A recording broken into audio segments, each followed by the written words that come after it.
안녕하세요. 서울대학교 병원 건강톡톡 2030 건강관리편의 진행을 맡은 이재니입니다. 세 번째 시간에는 20, 30대의 중요한 건강 문제인 고혈압, 고지혈증, 빈혈, 우울증, 피로에 대해 조금 더 자세히 알아보려고 하는데요. 서울대학교 병원 가정의학과 박상민 교수님께서 나와주셨습니다. 교수님 안녕하세요. 안녕하세요. 네. 20, 30대 고혈압 문제가 어느 정도인지 본격적으로 알아보기 전에 궁금한 게 있는데요. 네. 혈압을 재면 몇에 몇이라고 알려주시는데요. 숫자가 왜 두 개인지, 이게 무엇을 뜻하는지 알려주실 수 있을까요? 네, 보통 혈압을 재면은 수축기 혈압과 이완기 혈압의 두 가지 혈압이 나오는데요. 네. 보통 심장이 펌프질을 하면 수축할 때 혈액을 밀어내서 혈관이 가장 압력을 높게 받을 때가 수축기 혈압이고 다시 피를 빨아들이기 위해서 이완해서 피가 심장으로 들어올 때에 낮아진 혈압이 혈관에 미치는 것을 이완기 혈압이라고 합니다. 보통 이 수축기 혈압과 이완기 혈압 두 가지 모두 다 고혈압을 진단하는 데 있어서 중요한 혈압입니다. 그러면 혈압의 수치가 얼만큼 되면 고혈압에 해당이 되는 건가요? 네, 보통 수축기 120, 이완기 80 미만이 정상혈압이라고 하는데 네. 이거보다 올라가면은 경계성 혈압이라 하고 경계성 혈압. 140에 90보다 더 높게 혈압이 나오게 되면 고혈압이라고 일반적으로 진단을 받게 됩니다. 근데 최근에는 그 혈압의 진단 기준이 130에 80까지 낮아지는 기준을 미국에서는 일부 적용하고 있기는 하지만 네. 아직까지는 우리나라에서는 140에 90 이상 혈압이 나오면 고혈압이라고 생각하시는 게 더 좋을 것 같습니다. 그럼 정상 혈압과 고혈압 사이에 중간에 단계가 있는 거군요. 네, 경계 혈압이라고 보통 얘기합니다. 경계 혈압.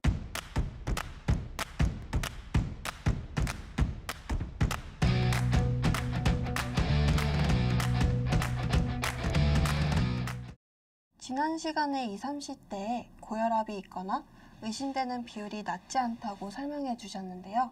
이로 인해 어떤 건강 문제가 생길 수 있을까요?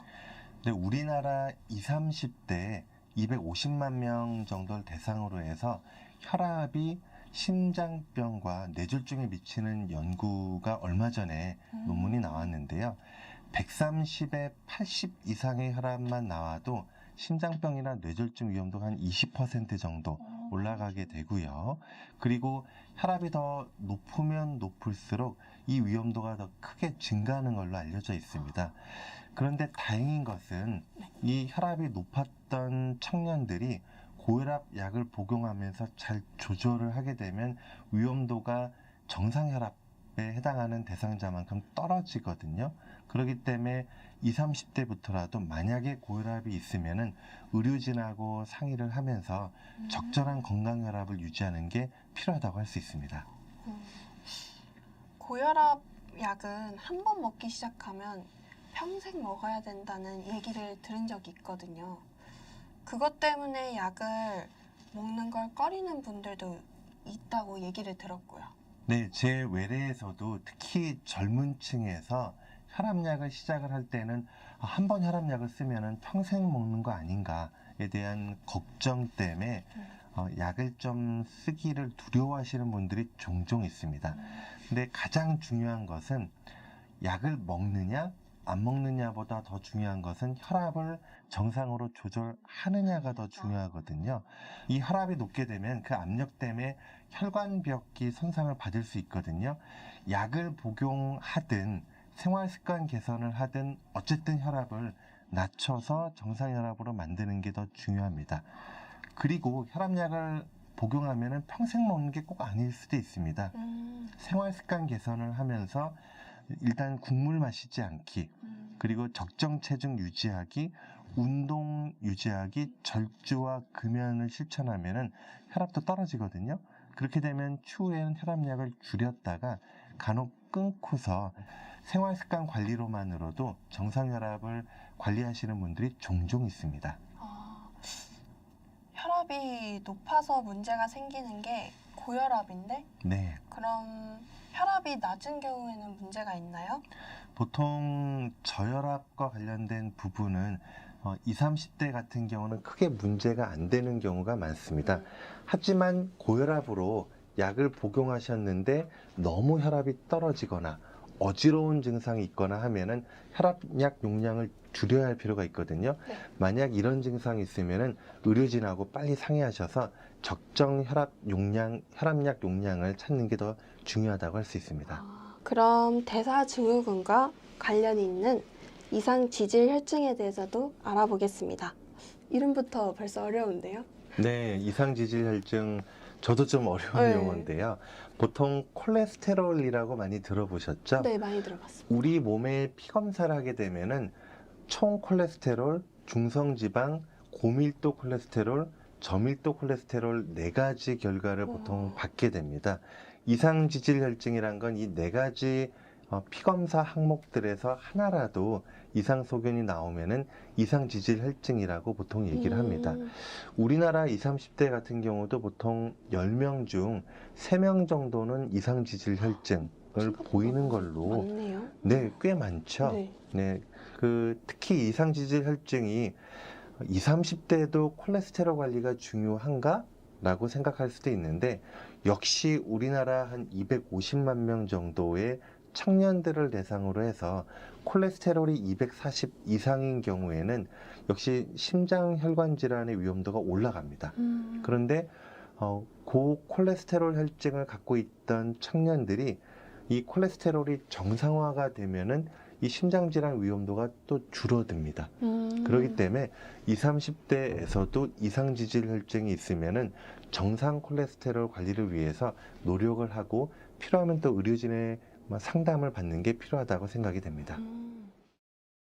국가 건강검진에서 이 검사는 20, 30대 중에서도 남성만 4년에 한 번씩 받더라고요. 이 이유는 뭔가요?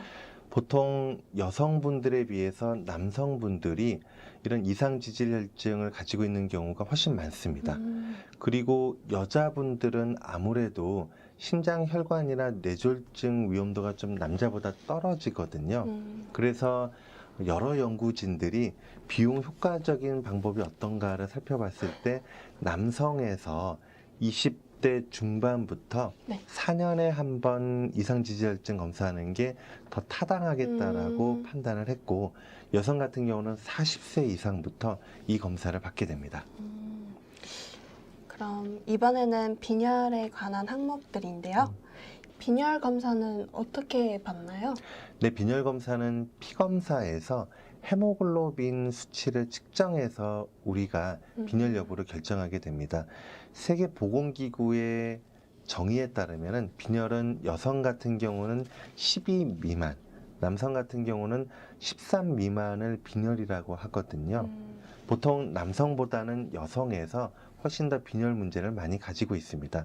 20, 30대 여성의 10명 중 1명은 빈혈을 가지고 있는 걸로 나타납니다.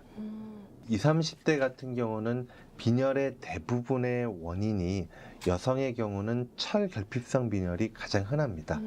그런데 이런 철결핍성 빈혈은 우리가 철분제로 치료가 쉽게 되거든요. 아, 진짜요? 네, 철분제 드시면은 한 2, 3주 정도면 정상 혈색소를 도달하게 되고 한 2달, 석 달만 복용하셔도 상당히 빈혈에 대한 부분은 대부분 해결이 됩니다.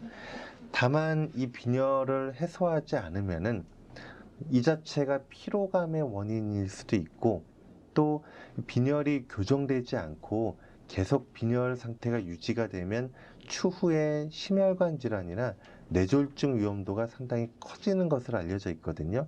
그렇기 때문에 만약에 빈혈이 발견됐다 하면은 빨리 철분제 복용으로 정상 헤모글로빈 수치를 회복하는 게 장기 건강 관리에 중요하다고 할 수가 있습니다.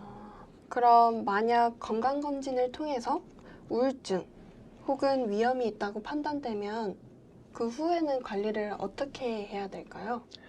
네, 이번에 국가검진에서도 20세와 30세 때에는 우울증 선별검사를 받게 됩니다. 만약에 연속해서 2주 이상 일상생활에 지장이 갈 정도로 우울하거나 슬프거나 절망감이 든다고 하면 그때는 바로 의료진하고 상담을 하시는 게 좋습니다. 보통 이 우울증이 의심될 때 혼자 감당하려고 끙끙 앓으시는 경우가 있는데 그렇게 되면은 해결되지 못합니다. 스스로 회복하기가 어려운 경우가 많기 때문에 주변에서도 상담을 하면서 꼭 전문 의료진과 또 이 몸 건강과 마음 건강을 함께 케어할 수 있는 의료진과 상담을 하면서 이 마음 건강에 관련된 부분도 함께 케어를 받는 게 더 중요하다고 할 수 있습니다. 그런데 사실 우울증으로 진단이 되면 진학 또는 취업 등의 불이익이 생기지 않을까 걱정하는 분들도 많거든요. 네, 제 진료를 보실 때에도 이런 우울증과 관련된 정신건강 진료에 대한 기록이 혹시라도 불이익을 주지 않을까 우려하시는 분들이 종종 있습니다. 하지만 의료법상에 이런 정신건강과 관련된 진료 기록은 본인이 동의하지 않으면은 열람하거나 회람할 수 없게 되어 있습니다. 다행이네요. 그렇기 때문에 이런 취업이나 진로에서 불이익을 받는다라고 우려하시지 않아도 되고요. 무엇보다도 이런 우울증으로 괴로워할 때에는 스스로 해결하기 위해서 끙끙 앓기보다는 주변의 전문 의료진과 함께 마음 건강을 함께 관리받을 수 있는 의료진의 진료를 받는 게 훨씬 더 큰 도움을 받을 수 있으리라고 생각이 됩니다. 고혈압, 고지혈증만큼 심각한 문제는 아닐 수 있지만 제 주변에 아직 20대 후반 또는 30대 초반인데 벌써 무기력하고 만성 피로에 시달리는 사람들을 많이 보았습니다. 이 부분에서도 조금 말씀을 해주시면 좋을 것 같은데요. 네, 많은 청년분들이 제 진료실에서 만성 피로를 호소해서 병원에 오십니다. 최근 10년 사이에 훨씬 더 부쩍 만성 피로 호소하시는 분들이 는 것 같은데요. 이런 청년들이 오게 되면은 먼저 만성 피로의 원인이 있는지를 검사를 하게 됩니다.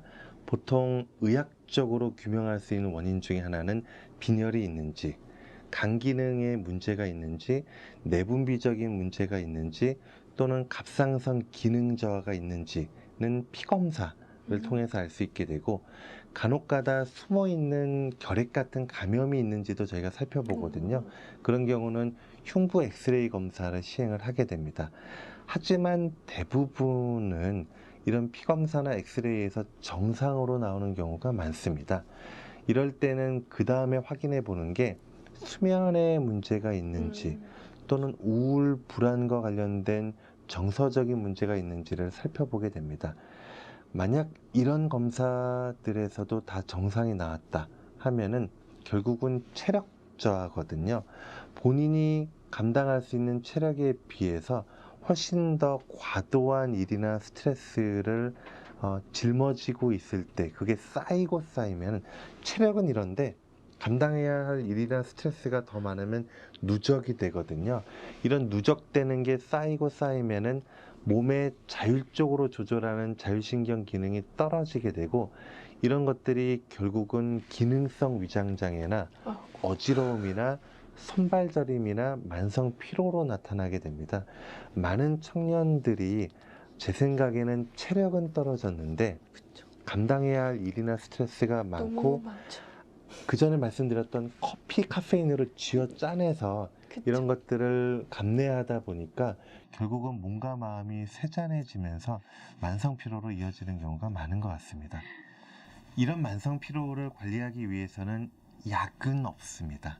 네, 뭐 약으로 만성 피로를 회복할 수 있는 길은 없고 오히려 본인이 감당할 수 있는 체력의 한계를 인정을 하고 정말 중요한 일 4가지를 잘 감당하기 위해서 잠시 위임하거나 포기할 일 8가지를 선택을 하셔야 되고요.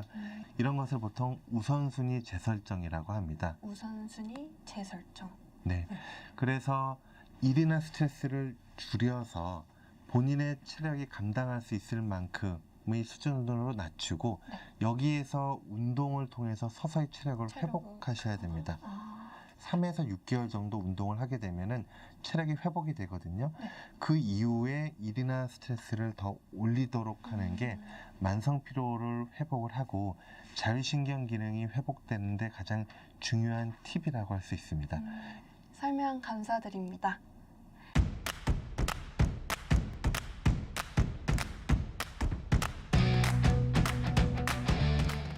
서울대학교 병원 건강톡톡 3시간에 걸쳐서 2030 건강관리 주제로 진행했습니다.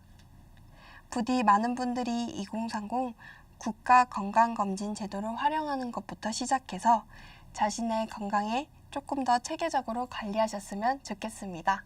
서울대학교 병원 건강톡톡 지금까지 진행해 이제니 도움 말씀에 서울대학교 병원 가정의학과 박상민 교수님이었습니다. 네, 감사합니다. 감사합니다.